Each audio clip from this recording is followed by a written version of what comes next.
नमस्कार दोस्तों, मैं अखिलेश विश्वकर्मा आपका स्वागत करता हूं। आइए दोस्तों, हम लोग रीति सिद्धि में आज बिहारी के अलावा जो कवि बचे हुए हैं आज उनको देखते हैं। तो दोस्तों, रीत काल की ये 15वीं क्लास है। अब ज्यादा क्लास रीत काल में बची नहीं हुई है। मुश्किल से आप मान के चलिए कि 5-6 क्लासें और होंगी, उसके बाद रीत काल समाप्त हो जाएगा। उसके बाद हम लोग देखेंगे आधुनिक काल।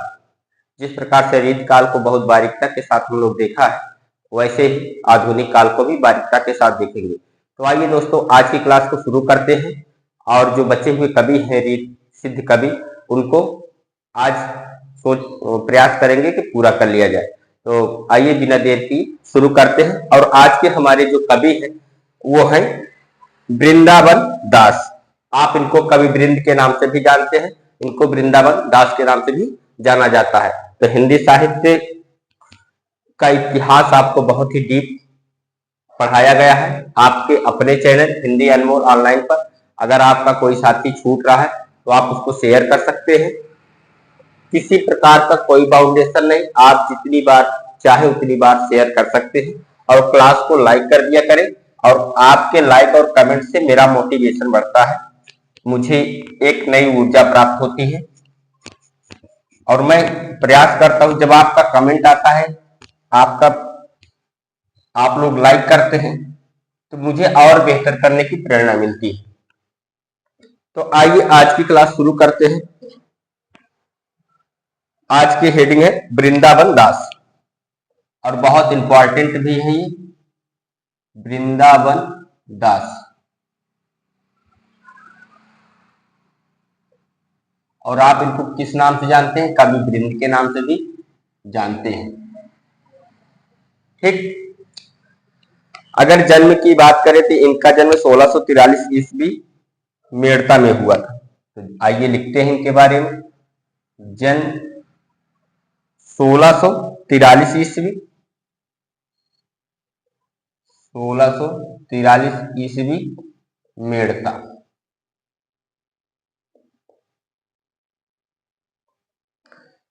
आश्रयदाता राजा कौन कौन थे? आश्रयदाता राजा की बात की जाए तो आश्रयदाता राजा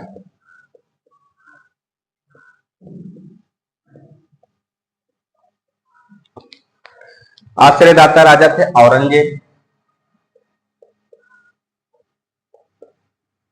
औरंगजेब और इसके अलावा मेवाड़ के शासक जयसिंह। मेवाड़ के शासक जयसिंह।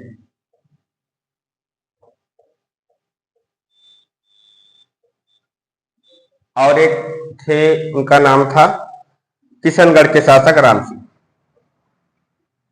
किशनगढ़ के शासक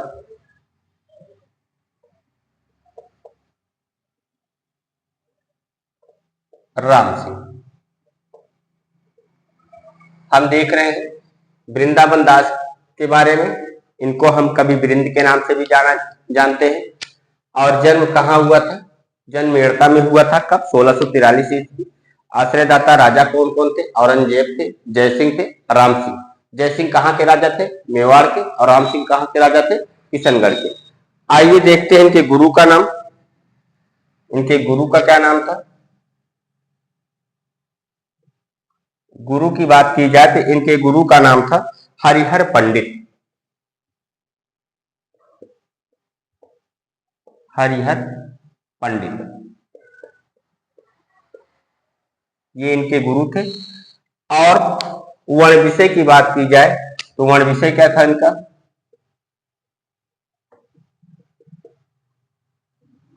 अगर वर्ण विषय की बात करें तो वर्ण विषय क्या था? नीति भक्ति एवं वीर रस। नीति भक्ति एवं वीर रस।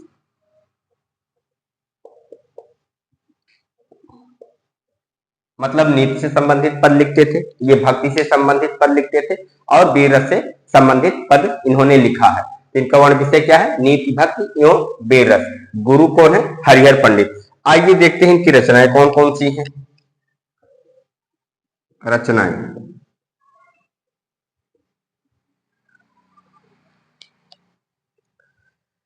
बारहमासा, इनकी रचना का नाम है बारहमासा।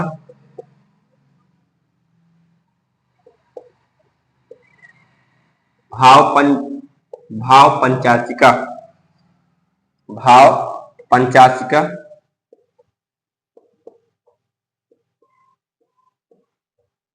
दूसरी रचना है। इसके अलावा तीसरी रचना है नयन पचीसी, नयन पचीसी।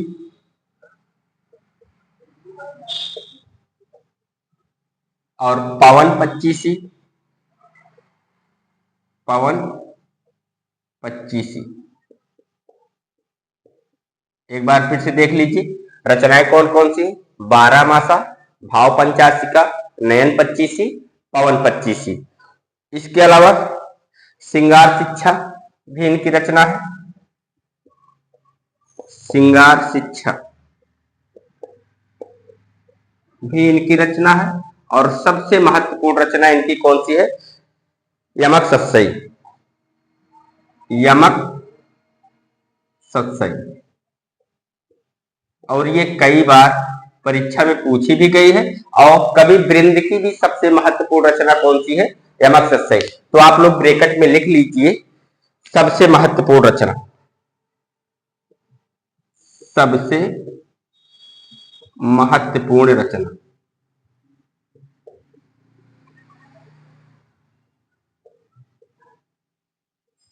आप चाहे इसको इंपॉर्टेंट करके लिख लीजिए और चाहे ऐसे ही लिख लीजिए कि सबसे महत्वपूर्ण रचना। ये वृंदावन दास या कवि वृंद की अगर पूछी जाए सबसे महत्वपूर्ण रचना कौन सी है, तो कौन सी बताना है? यमक सत्सई। यही रचना कवि वृंद की सबसे महत्वपूर्ण रचना है। आपसे ऐसे भी पूछ सकता है कवि वृंद की सबसे महत्वपूर्ण रचना कौन सी है, तो कौन सी है? यमक सत्सई। आपको ये रचनाओं का नाम देकर के भी ये रचनाएं दे सकता है। आप ऐसे मानिए क्वेश्चन ऐसे बनाएगा, कवि वृंद की सबसे महत्वपूर्ण रचना कौन सी है? बारहमासा, भाव पंचाशिका, नयन पचीसी, यमक सत्सई। तो आपको क्या बताना है? यमक सत्सई। और आपसे डायरेक्ट भी पूछ सकता है यमक सत्सई किसकी रचना है? कवि वृंद की है। तो आइए दोस्तों और देखते हैं। डॉक्टर बच्चन सिंह ने इन रचनाओं के अलावा भी कुछ रचनाओं का उल्लेख किया है। आइए उन रचनाओं को भी देख लेते हैं। तो लिखिए, डॉक्टर बच्चन सिंह ने, डॉक्टर बच्चन सिंह ने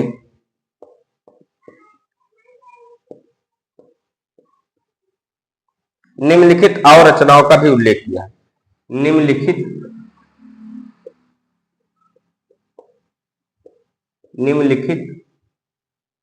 और रचनाओं का भी उल्लेख किया है, उल्लेख किया है। अब आपको वो रचनाएं दिखाई पड़ेगी जो आपके असिस्टेंट प्रोफेसर में कई वर्षों में पूछी गई है। तो कौन सी रचना है जो बार बार पूछी गई है? वाचनिका। वाचनिका कई बार पूछी गई है। किसकी रचना है? वृंदावन दास की। तो आइए उस रचना को लिख लिया जाए। हमने किसके अनुसार है ये भी आपको बता दिया, किसके अनुसार है? डॉक्टर बच्चन सिंह के अनुसार। तो आप इस लाइन को भी लिख लेंगे, इससे आपको ये मालूम पड़ेगा कि ये रचना किसके अनुसार थी? डॉक्टर बच्चन सिंह के अनुसार है। डॉक्टर बच्चन सिंह ने निम्नलिखित और रचनाओं का भी उल्लेख किया है। निम्नलिखित और, यहां पर रचना लिखना छोड़ गया। निम्नलिखित और रचनाओं का भी उल्लेख किया है, उल्लेख किया है। ऐसे लाइन लिखिए आप। ठीक, आइए रचना देखते हैं कौन कौन सी है। दृष्टांत सत्सई पहली रचना क्या है? दृष्टांत सत्सई, ये हो गई। दूसरी रचना वाचनिका या रूप सिंह की वार्ता, इसको दो नाम से भी जानते हैं, तो दूसरी रचना लिख लीजिए वाचनिका।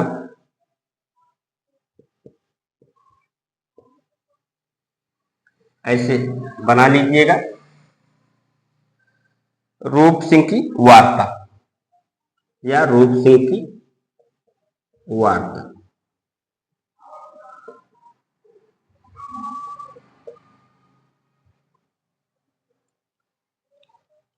और ये रचना किससे संबंधित है?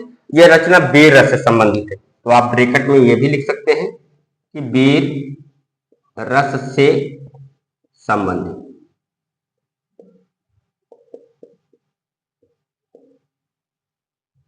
और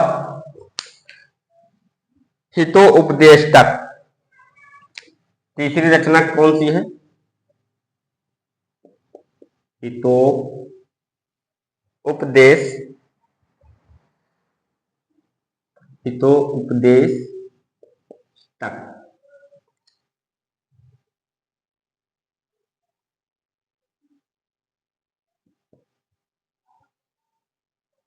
हितोपदेशक किससे संबंधित है? ये नीति संबंधी रचना है, नीति संबंधी रचना,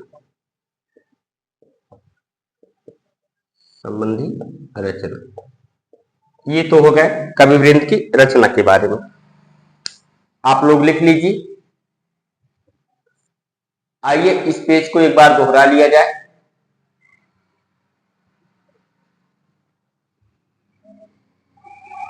हम देख रहे हैं वृंदावन दास, आप इनको कवि वृंद के नाम से भी जानते हैं। जन्म 1643 ईस्वी, मेड़ता। आश्रयदाता राजा कौन है? औरंगजेब। मेवाड़ के शासक जयसिंह। किशनगढ़ के शासक राम सिंह। और गुरु कौन है? हरिहर पंडित। वर्ण विषय क्या है? नीति भक्ति एवं वीर रस। रचनाएं क्या है? 12 मासा, भाव पंचाशिका, नयन पच्चीसी, पवन पच्चीसी। श्रृंगार शिक्षा, यमक सत्सई। वृंदावन की सबसे महत्वपूर्ण रचना पूछी जाए तो आपको क्या बताना है? यमक सत्सई। डॉक्टर बच्चन सिंह ने निम्नलिखित और रचनाओं का भी उल्लेख किया है, कौन सी? दृष्टांत सत्सई, वचनिका। वचनिका को रूप सिंह की वार्ता के नाम से भी जाना जाता है। और तीसरी रचना क्या है? हितोपदेशक। वाचनिका वीर से संबंधित है, हितोपदेशाष्टक किससे संबंधित है? नीति से संबंधित है। तो दोस्तों आप लोगों ने लिख लिया होगा। आइए देखते हैं इनकी पंक्तियां। पंक्तियां कौन सी हैं? चलो आगे बढ़ते हैं।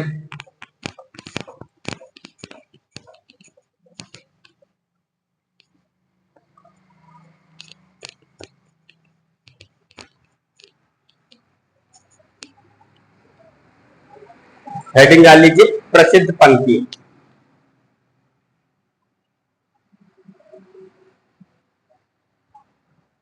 प्रसिद्ध पंक्ति।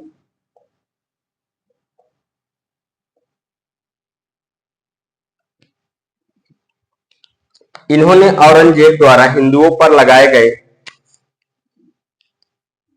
इन्होंने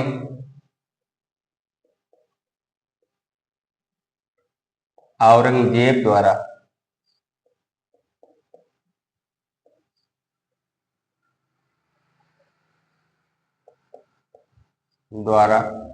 हिंदुओं पर, इन्होंने औरंगजेब द्वारा हिंदुओं पर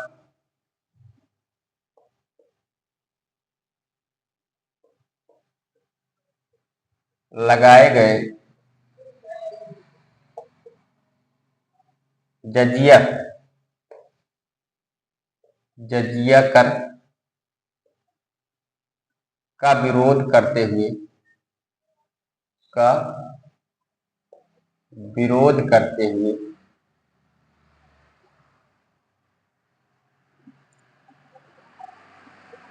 का विरोध करते हुए लिखा है, का विरोध करते हुए लिखा है। क्या लिखा है? गाम गाम जजिया की धूमधाम, गाम गाम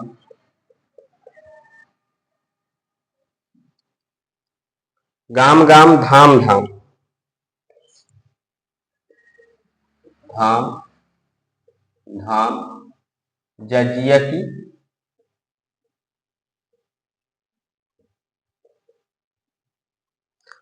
की धूमधाम। धूमधाम, ये तो एक पंक्ति इनकी, ये महत्वपूर्ण है। दूसरी पंक्ति आइए देखते हैं। सबे सहायक सबल के, सबे सहायक सबल के,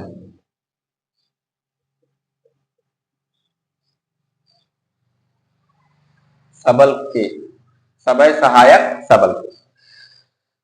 कौन निबल सहाय, कौन निबल सहाय।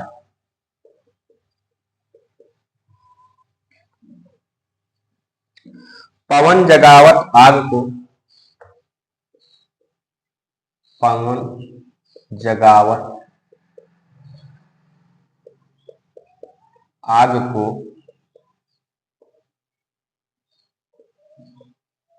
दीपक देत बुझाए, दीपक देत बुझाए।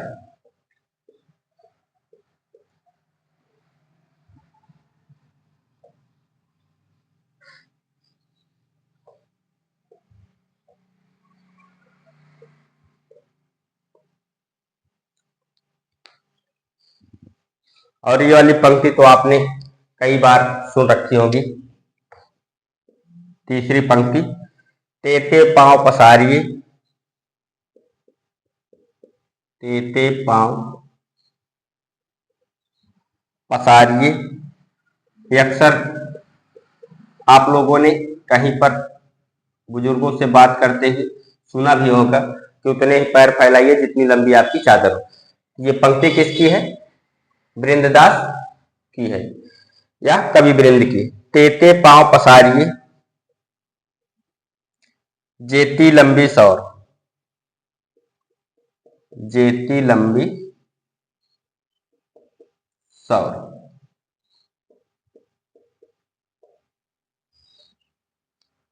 तीसरी पंक्ति क्या है?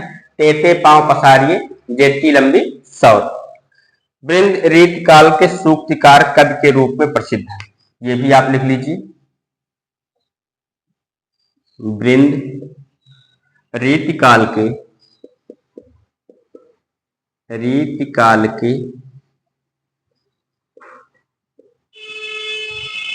सूक्तिकार के रूप में प्रसिद्ध है।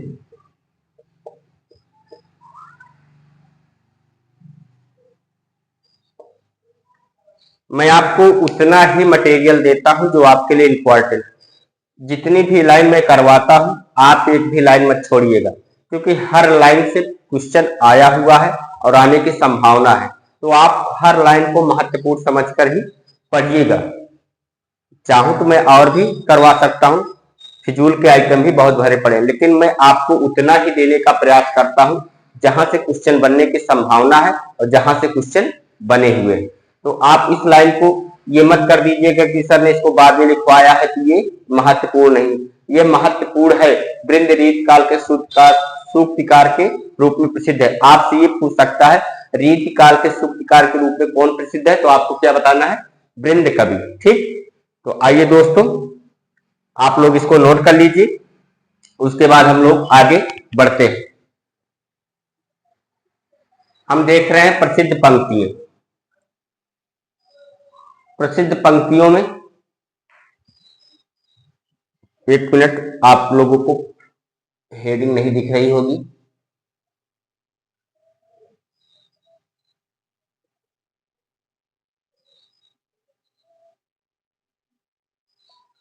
ठीक, अब दिख रहा है। प्रसिद्ध पंक्तियां, इन्होंने औरंगजेब द्वारा हिंदुओं पर लगाए गए जजिया कर का विरोध करते हुए लिखा है। जजिया कर का विरोध करते हुए लिखा, क्या लिखा है? गाम गाम धाम धाम जजिया की धूमधाम। दूसरी पंक्ति क्या है? सबय सहायक सबल के को न निबल सहाय, पवन जगावत आंख को दीपक दे बुझाए। आपसे अर्थ नहीं पूछा जाएगा, आपसे केवल पंक्ति पूछी जाएगी। इसका अर्थ ये होता है कि सभी किसको, जिसके पास शक्ति होती है उन्हीं के सहायक होते हैं, और निबल जिसके पास बल नहीं होता उसके कोई सहायक नहीं होते। पवन जगावत आग को मतलब हवा भी क्या करती है? आग को बढ़ा देती है। दीपक दे बुझा, और छोटे से दीपक को क्या करती है? बुझा देती है। तेते पांव पसारिए जेती लंबी सवत, इसको आप जानते ही हैं, तो आप लोगों ने लिख लिया होगा। आइए दोस्तों अगले कवि देखते हैं, वो भी बहुत इंपॉर्टेंट है। कवि का नाम है सेनापति। इसको मिटा दिया जाए। लिख लिया है आप लोगों ने? नहीं लिखा है तो आप लोग फिर से वीडियो को पीछे करके लिख लीजिएगा, ठीक। अगले कवि है सेनापति।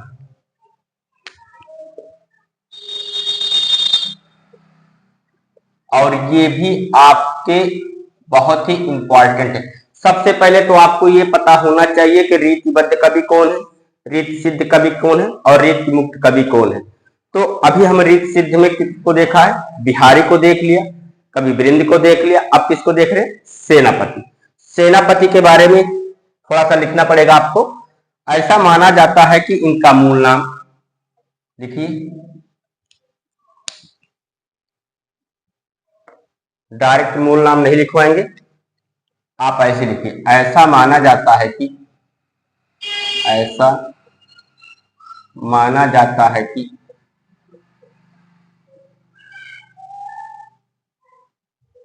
इनका मूल नाम,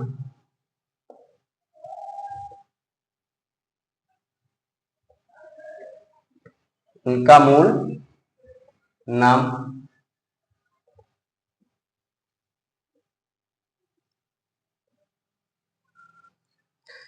नागेश भट्ट था।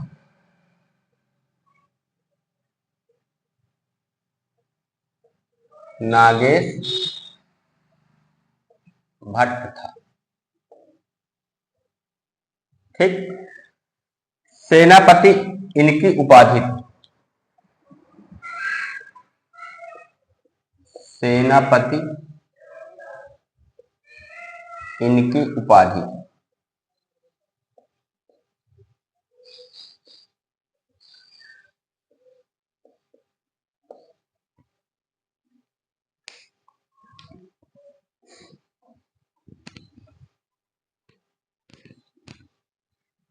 अगर जन्म की बात करें तो इनका जन्म 1589 ईस्वी। अगर जन्म की बात की जाए तो जन्म 1589 ईस्वी।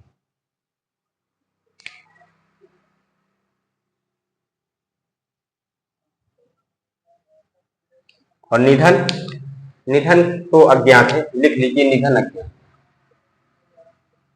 निधन क्या है? अज्ञात है।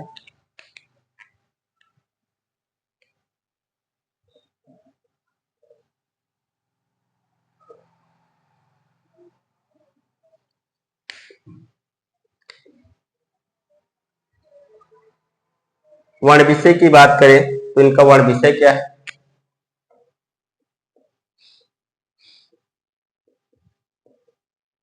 वर्ण विषय क्या है इनका? तो श्रृंगार एवं भक्ति से संबंधित पद लिखे तो आप लिख लीजिए श्रृंगार एवं भक्ति। श्रृंगार एवं भक्ति। और इन्हें रीतिकाल का वर्त सावर्त भी कहा जाता है। इन्हें रीतिकाल का वर्त सावर्त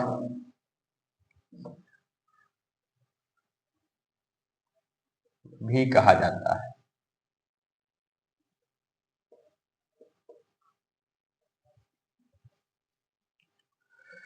हिंदी के वर्षावर्त पंथ को कहा जाता है? हिंदी के वर्षावर्त पंथ को कहा जाता है। ये पंथ को भी हम आगे पढ़ेंगे, इनका पूरा नाम सुमित्रा नंदन पंथ है। ये उन कवि को भी हम आगे चल के आधुनिक में पढ़ेंगे। हिंदी के वर्षावर्त कौन है? पंथ को कहा जाता है। और रीतकाल का वर्षावर्त किसको कहा जाता है? सेनापति को कहा जाता है। ठीक है, को कहा जाता है।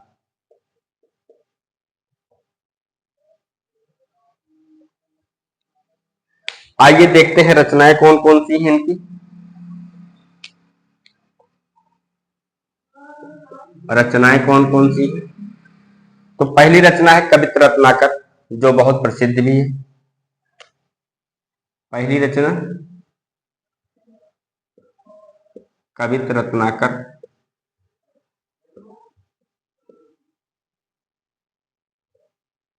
और दूसरी रचना है इनकी काव्य कल्प द्रुम। काव्य कल्प द्रुम। और ये उपलब्ध भी नहीं है, तो आप लिख लीजिए उपलब्ध नहीं।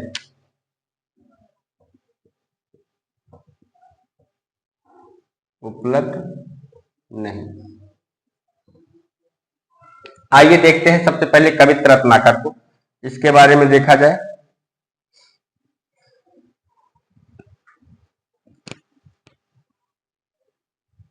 तो आप लोग हेडिंग डाल लीजिए कवित्र रत्नाकर।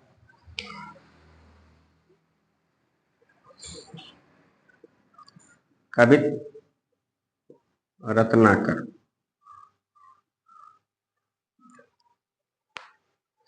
यह मुक्तक रचना है। यह मुक्तक रचना है।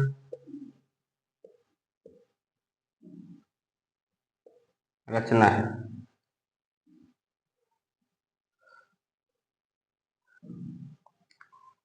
इसकी भाषा साहित्यिक भाषा है। इसकी भाषा साहित्यिक है। इसकी भाषा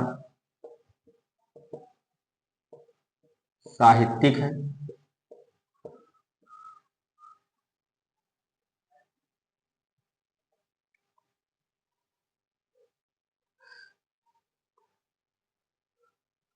इसमें कुल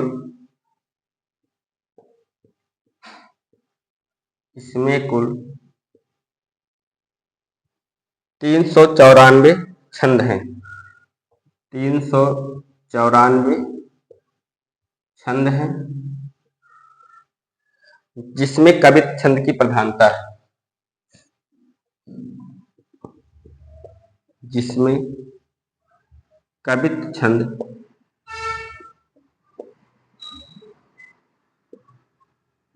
की प्रधानता है।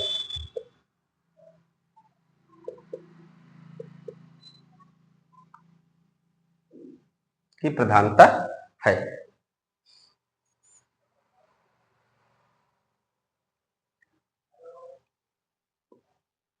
कवित्र रत्नाकर को 5 अध्यायों में, कवित्र रत्नाकर में 5 अध्याय हैं।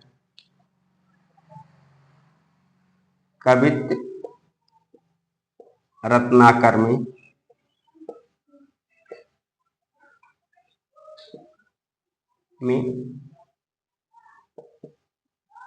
5 अध्याय हैं। 5 अध्याय हैं। इन अध्यायों को तरंग कहा गया है। इन अध्यायों को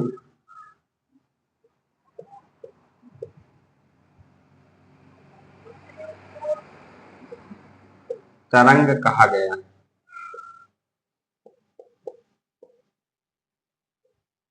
इन अध्यायों को तरंग कहा गया है।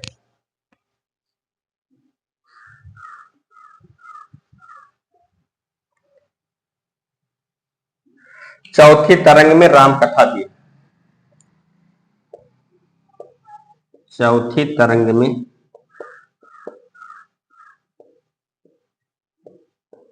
राम कथा भी। राम कथा भी है। इतना लिख लीजिए। उसके बाद इनके बारे में विशेष तत्व लिखा जाए।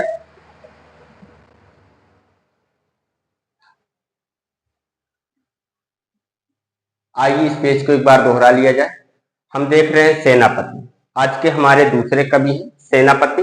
हमने पहले कवि के रूप में कवि वृंद को देखा। तो सेनापति ऐसा माना जाता है कि इनका मूल नाम क्या था? नागेश भट्ट था। सेनापति इनकी उपाधि थी। जन्म कब हुआ था? 1589 ईस्वी में। निधन अज्ञात है। वर्ण विषय किस क्या है? श्रृंगार एवं भक्ति से संबंधित पद इन्होंने लिखे। इनका वर्ण विषय क्या है? श्रृंगार एवं भक्ति। इन्हें रीतकाल का वर्षावत भी कहा जाता है। हिंदी के वर्षावत कौन है? पंत। रचनाएं कवित्र रत्नाकर, काव्यकल्प, ध्रुव। इनकी दो रचनाएं कौन कौन सी हैं? पहली है कवित्र रत्नाकर, दूसरा क्या है? काव्यकल्प ध्रुव। काव्यकल्प ध्रुव उपलब्ध नहीं है। कवित्र रत्नाकर के बारे में देखा जाए, यह मुक्तक रचना है। इसकी भाषा साहित्यिक है। इसमें कुल 394 छंद है, जिसमें कवित्र छंद की प्रधानता है। कवित्र रत्नाकर कैसी रचना है? मुक्तक रचना है। भाषा साहित्यिक है। छंद कितने हैं? 394।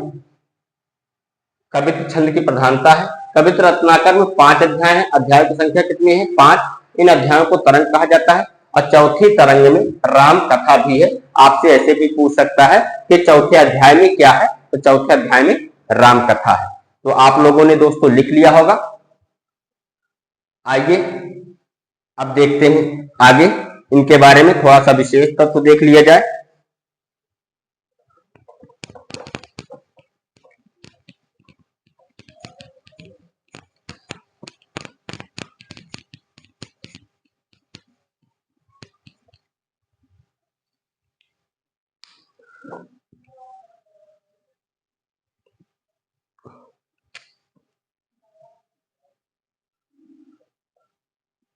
विशेष तत्व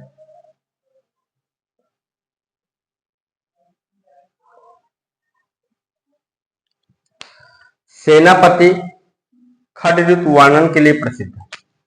सेनापति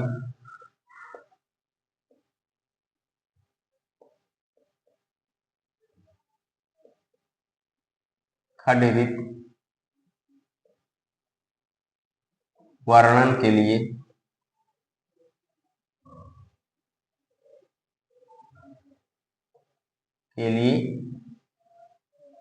प्रसिद्ध है।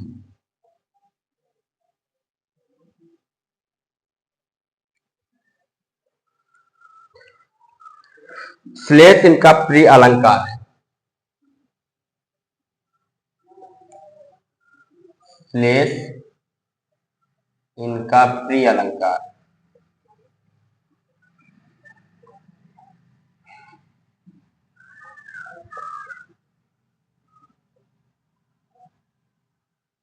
श्लेष इनका प्रिय अलंकार है। इन्होंने स्वयं को राम भक्त घोषित करते हुए कहा है। इन्होंने स्वयं को राम भक्त घोषित करते हुए कहा है।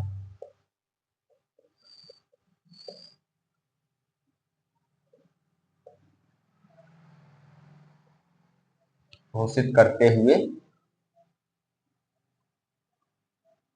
कहा है।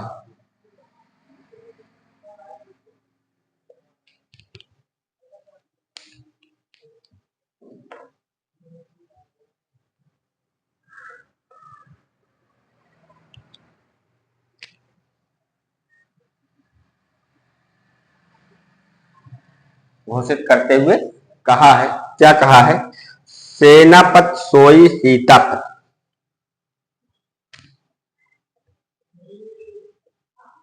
सेनापति सोई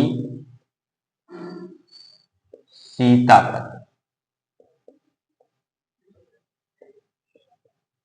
सेनापति सोई सीतापति के प्रसाद जाकी।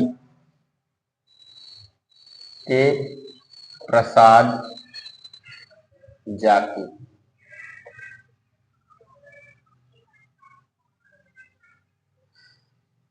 अपने सब कवि ध्यान दें, अपने सब कवि ध्यान दें,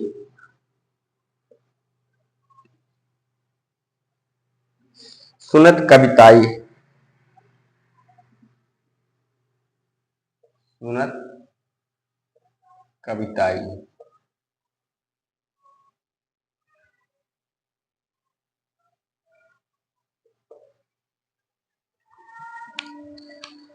सेनापति प्राकृतवादी कवि माने जाते हैं।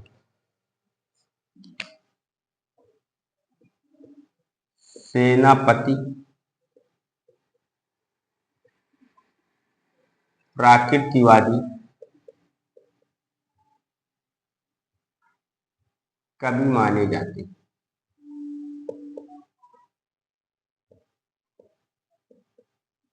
हैं।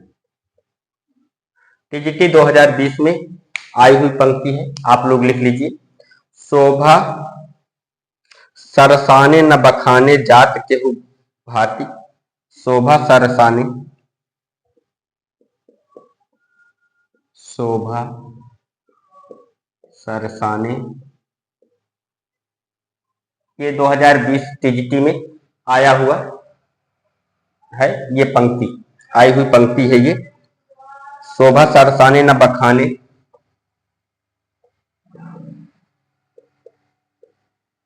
बखाने जात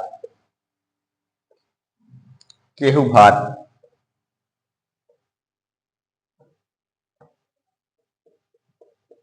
केहू भांति।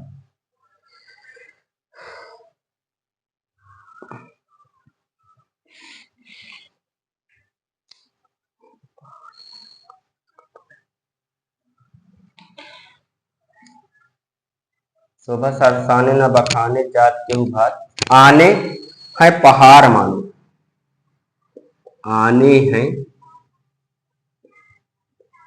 पहाड़ मानो,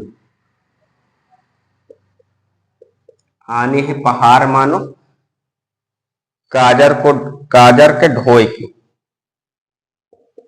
काजर के ढोए की। ये पंक्ति टीजीटी 2020 में आई। टीजीटी 2020। तो आप लोग ये देख लीजिए, आप लोग जिसको ये समझते हैं कि ये महत्वपूर्ण नहीं है, वो पेपर में आ भी सकता है। तो आप लोग ऐसा किसी को भी मत समझिए कि ये महत्वपूर्ण नहीं। ठीक दोस्तों, ये पंक्ति किसकी है? सेनापति की। तो आइए एक बार से दोहरा लिया जाए। सेनापति के विशेष तत्व। सेनापति खड़ ऋतु वर्णन के लिए प्रसिद्ध है, इसलिए इनका प्रिय अलंकार है। इन्होंने स्वयं को राम भक्त घोषित करते हुए कहा, सेनापति सोई सीतापति के प्रसाद जाकी, अपने सब कवि ध्यान दे सुनत कविताई है। ठीक, सेनापति प्राकृतवादी कवि माने जाते हैं। और इनकी ये पंक्ति जो टीजीटी 2020 में पूछी गई थी, कौन सी है? शोभा बरसाने न बखाने जात केहू भांति, आने हैं पहाड़ मानो, काजर को ढोए के। ये है लिखा है, आने हैं। ठीक, आइए अगले कवि देखें हम लोग। अगले कवि का नाम है रत्नित। कवि कौन है? आप लोग इसको पहले लिख लीजिए, उसके बाद मिटा के तो लिखते हैं हम।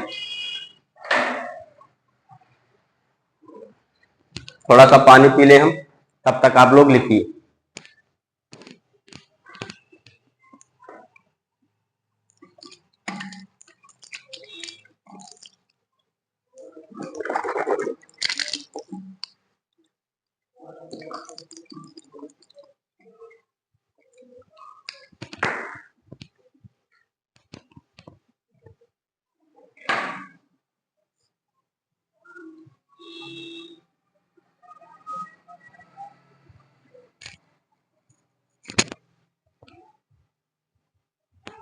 चलो लिख लिया दोस्तों। आइए मिटाते हैं और आगे वाले कवि को देखते हैं कौन कवि है।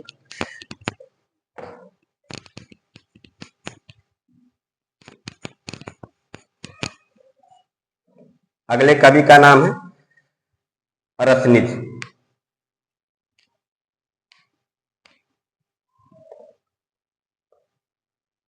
रसनिधि, आइए इनके बारे में देखते हैं। मूल नाम पृथ्वी सिंह,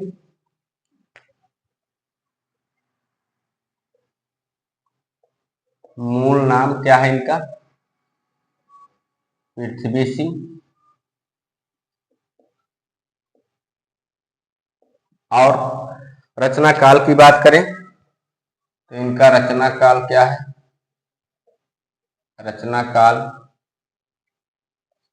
1603 से 1660 ईस्वी। 1603 से 1660 ईस्वी, ये इनका रचना काल है। रचनाएं कौन कौन सी हैं?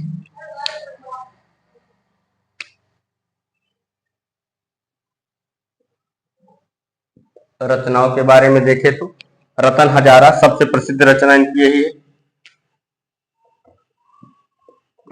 रतन हजारा, ये आपको याद होनी चाहिए। रतन हजारा, रतन हजारा, यह रचना बिहारी के सतसई के अनुकरण पर लिखी गई है, ये भी आप लिख लीजिए। यह रचना बिहारी सतसई के अनुकरण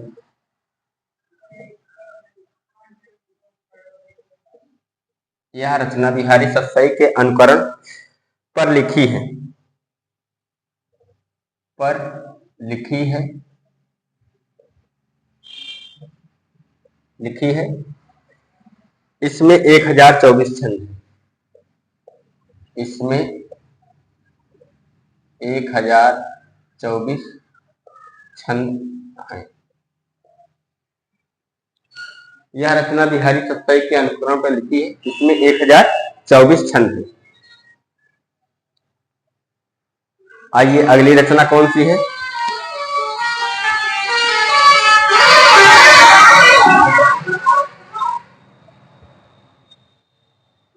इसके अलावा और कौन रचनाएं हैं?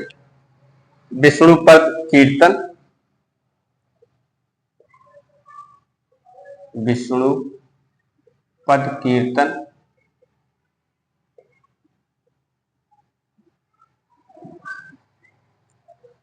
बारामासा हिंडोला,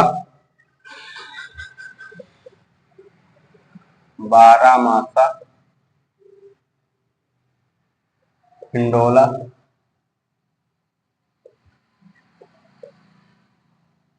ये आपके लिए महत्वपूर्ण है, ये आपको याद होनी चाहिए। अगर नीचे की लाइन आप छोड़ देंगे तो कोई दिक्कत है नहीं, लेकिन आप ऐसे नहीं कि बिल्कुल छोड़ दीजिए, आप पढ़ते रहिए, आपको ये याद होनी चाहिए रतन हजारा। ठीक, बारामासा हिंडोला, रसनिधि सागर, रसनिधि सागर,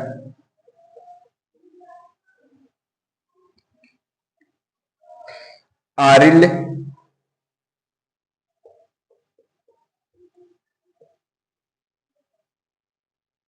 इसके अलावा और कौन सी? गीत संग्रह, गीत संग्रह।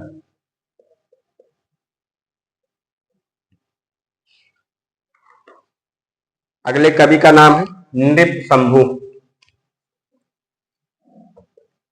आइए पहले लिखते हैं, उसके बाद दोहरा लेंगे हम लोग।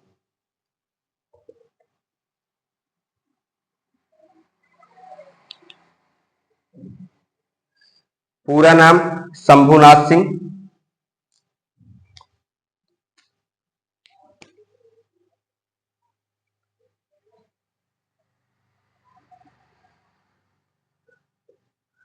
पूरा नाम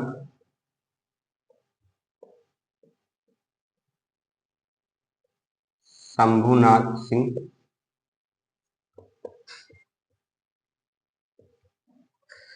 ये शिवाजी के पुत्र,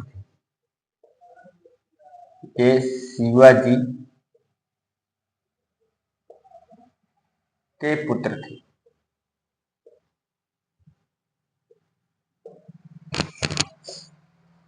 रचनाएं कौन कौन सी हैं? रचनाओं की बात करें तो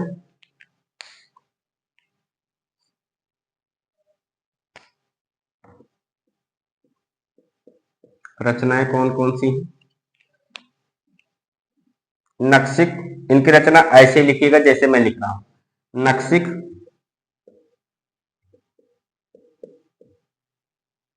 और इसी के नीचे लिखिएगा सात शतक, आपको याद करने में आसान हो जाएगा।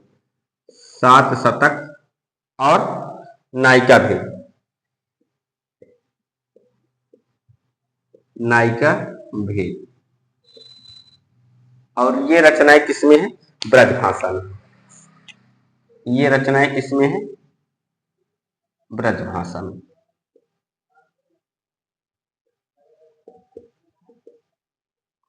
इसके अलावा एक रचना है बुद्ध शतक। कौन सी है? बुद्ध शतक। और एक इसमें है संस्कृत में।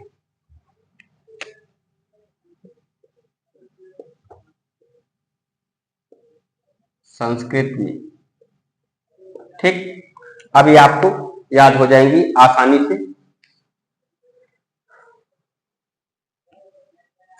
नक्सिक, नायिका भेद और सात शतक किसमें है? ब्रजभाषा में। बुद्ध शतक किसमें है? संस्कृत में है। ठीक, आइए देखते हैं अगले कवि, कृष्ण कवि। अगले कवि क्या नाम है? कृष्ण कवि।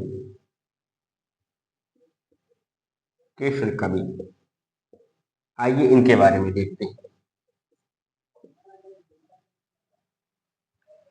कृष्ण कवि ये बिहारी के दत्तक पुत्र थे। दत्तक का मतलब जिनको गोद ले लिया जाता है उनको दत्तक कहा जाता है। कि जैसे किसी बच्चे को आपने गोद ले लिया है तो आपका क्या हुआ? दत्तक पुत्र हुआ। तो आप लिखिए ये बिहारी के दत्तक पुत्र थे। ये बिहारी के दत्तक पुत्र थे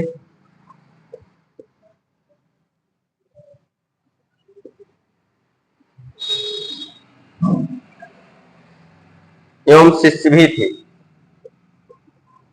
एवं शिष्य भी थे। पूरा नाम निरंजन कृष्ण। पूरा नाम क्या था? निरंजन कृष्ण।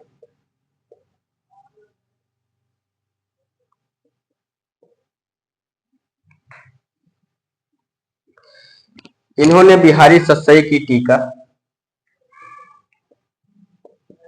इन्होंने बिहारी सत्सई की टीका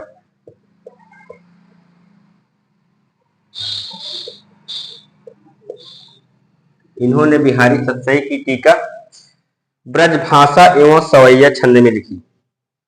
ब्रजभाषा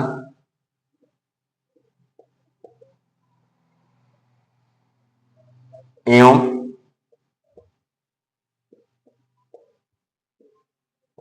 सवैया छंद में लिखी।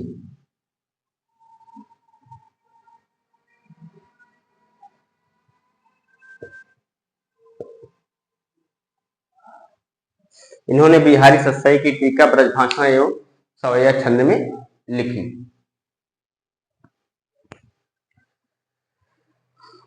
मौलिक रचना क्या है इनकी? विदुर प्रजागर।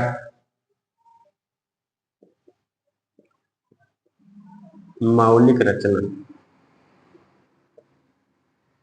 मौलिक रचना वो अनुवादित रचना और मौलिक रचना में ये अंतर होता है। किसी भी रचना को, जैसे कोई रचना इंग्लिश में लिखी है, हमने उसको हिंदी में कर दिया, वही रचना जैसे कि तैसे हमने हिंदी में लिख दी तो क्या हुआ? अनुवादित हो गई। मौलिक रचना ये होती है जब हम अपनी कल्पना शक्ति के अनुसार लिखते हैं, कोई रचना अपने विचार से लिखते हैं, किसी भी जो लिखी गई पुस्तक है उसका अनुवाद नहीं करते हैं, तो क्या कहलाती है? वो मौलिक रचना कहलाती है। मतलब स्वयं से रची गई रचना को मौलिक रचना कहा जाता है। मौलिक रचना कौन सी है इनकी? विदुर प्रजागर,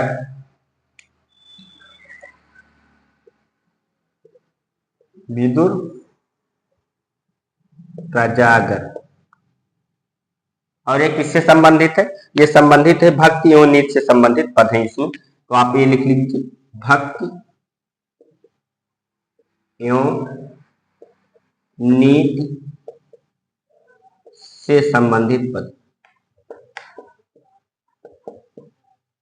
नीति से संबंधित पद।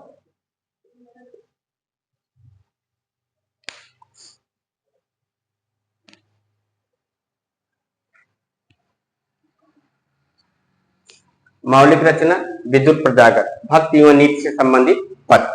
ठीक,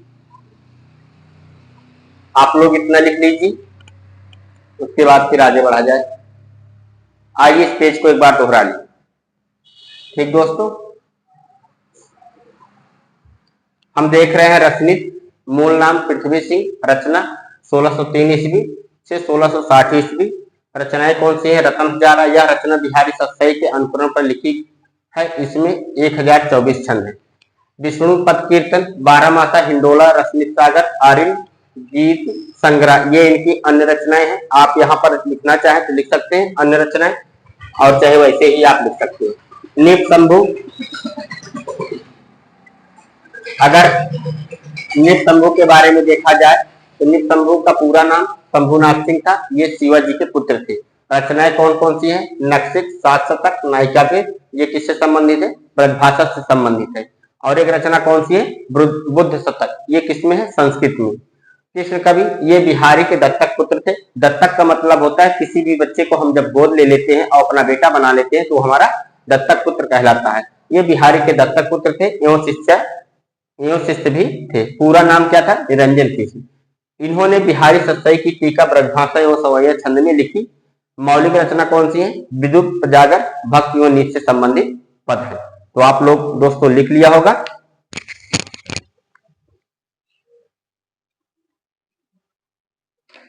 आइए देखते हैं। और कभी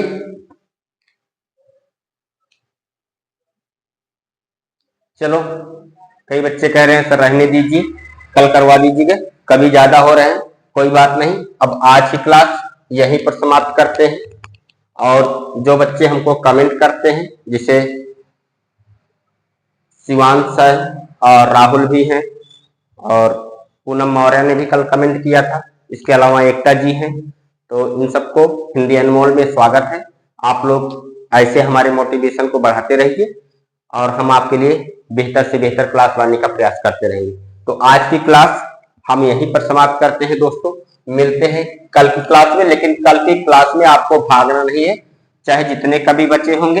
अब कल की क्लास में हम लोग क्लास को खत्म कर लेंगे रीत सिद्ध कवि, क्योंकि समय को भी ध्यान में रखना है और ये भी देखना है कि कंटेंट ज्यादा ना होने पाए, बच्चा आसानी से याद कर सके। तो आप लोग अगर एक एक कवि डेली पढ़ा देंगे तो एक महीने में 30 कवि ज्यादा हो जाएंगे, बढ़ जाएंगे। ठीक है, तो आइए दोस्तों आज की क्लास समाप्त करते हैं यहीं पर। अब मिलते हैं कल की क्लास में। नमस्कार दोस्तों, जय हिंद।